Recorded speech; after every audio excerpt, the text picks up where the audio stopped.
আসসালামু আলাইকুম everyone, welcome back to my channel. আজকে আমি সালফার বাটিকের বিস্তারিত এ টু জেড একটি ভিডিও নিয়ে এসেছি। কিভাবে বাণিজ্যিকভাবে আপনারা সালফার বাটিক নিয়ে 100% গ্যারান্টি সহকারে কাজটা করতে পারবেন, সেগুলো সব ইনফরমেশন থাকছে এই ভিডিওতে। এখানে আমি একটি বেডশিট ডিজাইন করে দেখিয়েছি। তো আজকের ভিডিওটা আশা করছি আপনাদের খুব ভালো লাগবে। চলুন শুরু করি। এখানে বেডশিট নিয়েছি, 100% কটন বেডশিট নিয়েছি। বেডশিটের ঠিক মিডলে আমি একটি গিট্টু দিয়ে দিয়েছি। কিভাবে গিট্টুটা দিয়েছি সেটা দেখিয়ে দিচ্ছি এবার।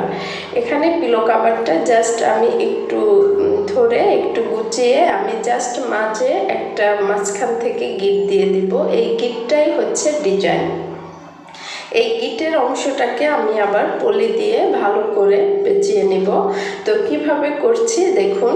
এখানে আমি শক্ত করে বাঁধনটা বাঁধবো পলি দিয়ে। এরপরে একটি রশির সাহায্যে আমি এটা শক্ত করে বেঁধে নিব, কারণ সালফার রংটা শক্ত করে না বাঁধলে ভিতরে রংটা ঢুকে যাওয়ার চান্স থাকে। অবশ্যই একটু শক্ত করে বেঁধে নিতে হবে। সেম প্রসেসিংয়ে আমি বেডশিটটাও করে নিচ্ছি।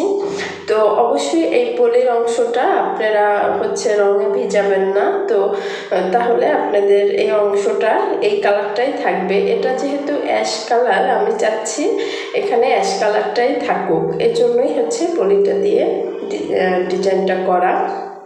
তো যারা সালফার বাটিক পারফেক্টভাবে করতে পারবেন তাদের রং কোনো দিনও উঠবে না।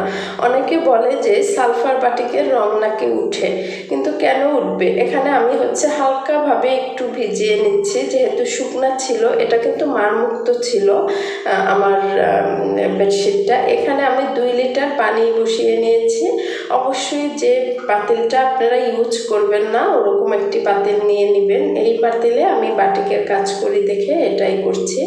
2 লিটার পানি চুলে বসিয়ে দিয়ে আমি সালফার বাটিকের কেমিক্যালস রং দেখিয়ে দিচ্ছি। এখানে 8 তোলা রং আছে সালফার গ্রুপের, কমলা কালার। এখানে সল্ট যেটা থাকে, ইট ভাঙার মতো দেখা যায়, ইট কালার। তো যখন পানিটা ফুটে উঠবে আমি এখানে 2 লিটার পানি দিয়েছি। তার মধ্যে আমি 6 তোলার মতো রং দিব। তো 6 তোলা রং দিয়ে আমি প্রথম কেমিক্যালসটা দিয়েছি। এটা গ্রিন টাইপের একটি কালার হয়েছে। এরপরে আমি 6 তোলা রং ঢেলে দিব। আজকের বেডশিটটায় আমি যেই কালারটা চাচ্ছি সেখানে 6 তোলা এনাফ। তো আপনারা অবশ্যই 2 লিটার পানিতে 6 তোলা রং এবং 8 তোলা রঙও ব্যবহার করতে পারেন যদি আরেকটু ডিপ কালার চান। এবং প্রতি গজ যদি হিসাব করেন আপনারা 1 গজে 1.5 তোলা সালফার রং নেবেন। সালফার রঙের তোলা মাত্র 8 টাকা, তো 1.5 তোলায় মাত্র 12 টাকা আসে।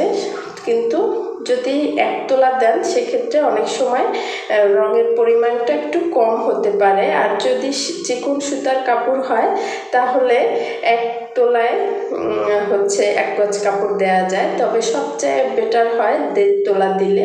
আমি দেখেন এই যে পলি বাঁধা অংশটা রেখে বাকি অংশগুলো রঙে চুবিয়ে নিচ্ছি। এটা রাখবো যতক্ষণ না পর্যন্ত ঠান্ডা হয়ে যায়, তারপর আমি ধুয়ে দেখাবো এবং ডিটারজেন্ট দিয়ে ধুয়ে দেখাবো যে এখান থেকে একটুকু রং উঠছে না। যদি আপনি সঠিক নিয়মে সালফার বাটিক করতে পারেন 1 ফোঁটা রঙও উঠবে না, আপনার ভ্যাট কালার মতোই এটা টেকসই হবে।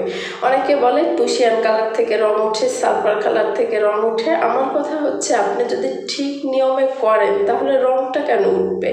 এখানে ঠান্ডা হয়ে গেছে, আমি জাস্ট এটা ধুয়ে দেখাচ্ছি আপনাদের। তো অবশ্যই ফুটন্ত গরম পানিতে সালফার রংটা করতে হবে। এবং আপনারা যদি 1 লিটার পানি নেন সেক্ষেত্রে আপনারা 3 থেকে 4 তোলা রং সেখানে রং কেমিক্যালস ইউজ করতে পারবেন। একটা বেডশিটে আমার এখানে 50 টাকাও খরচ হয় নাই, তবে এই বেডশিটটাই কিন্তু কিনতে গেলে অনেক টাকা দাম। তো একটা সালফার বাটিকের যদি 3 পিস করি আমাদের হাইয়েস্ট 50-60 টাকা খরচ হয়, কিন্তু আমরা ভালো দামে বিক্রি করতে পারি। অনেকে করে সালফার বাটিক করে তারপর ডাইং ফিক্সার দেয়। কেন ডাইং ফিক্সার দিতে হবে? এটা তো এক্সট্রা একটা খরচ। তো ডাইং ফিক্সার না দিয়েও যদি আপনারা পারফেক্টভাবে সালফার কালার করতে পারেন, এখান থেকে কিন্তু এক ফোঁটা রঙও উঠবে না, আমি গ্যারান্টি সহকারে বলতে পারি, কারণ আমি অনেক বছর ধরে কাজ করি, আমার কিন্তু কখনো সালফার রং উঠে না। তো আপনারাও আমার নিয়মে করলে আপনাদের রঙও উঠবে না। আমি জোর গলায় এটার জন্য বলি, কেন অনেকে ভয় পায় সালফার কালার দিয়ে রং করতে, কিন্তু ভয়ের কিছু নাই। আপনারা পুশিয়ান কালার, সালফার কালার যদি সেট করতে পারেন তাহলে আপনাদের রং কিন্তু উঠবে না। আমি দেখেন এটা শুকিয়ে গেছে, আমি বাঁধনটা রেকর্ড করা হয় নাই বাঁধনটা খোলার সময়, তো শুকিয়ে গেছে। এটা আমি ধুয়ে দেখাচ্ছি। দেখেন ডিটারজেন্ট দিয়ে আপনারা লাস্টে ধুয়ে ফেলবেন, ডিটারজেন্ট দিয়ে ধুলে আর কিন্তু অবশিষ্ট কোনো রং উঠবে না। আবার সালফার কালার করার পরে, এই বেডশিটটা করার পরে অবশিষ্ট যে রং ছিল সেটা দিয়ে আমি একটা কামিজ কালার করে ফেলছি। আমরা বাটিকের ভ্যাট কালারের যেমন অবশিষ্ট রং থাকলে আমরা অন্য কিছু কালার করতে পারি, সেম প্রসেসিংয়ে আমরা কিন্তু সালফারের রং যদি থেকে যায় ওটা গরম করে আবার যেটা কালার করব সেটা কালার করে ফেলতে পারি। এখানে দেখেন আমি পিলো কভারটা ধুয়ে দেখাচ্ছি, এটা কিন্তু শুকিয়ে গেছে, তো এটাই ধুয়ে দেখাচ্ছি। এখানে কিন্তু আমি কোনো ধরনের ডাইং ফিক্সার ইউজ করি নাই। এখন একটু রং উঠছে, এটা যখন ডিটারজেন্ট দিয়ে ধোয়া হবে এক ফোঁটা রং উঠবে না। এর মধ্যে আমি ডিটারজেন্ট দিয়ে দিচ্ছি।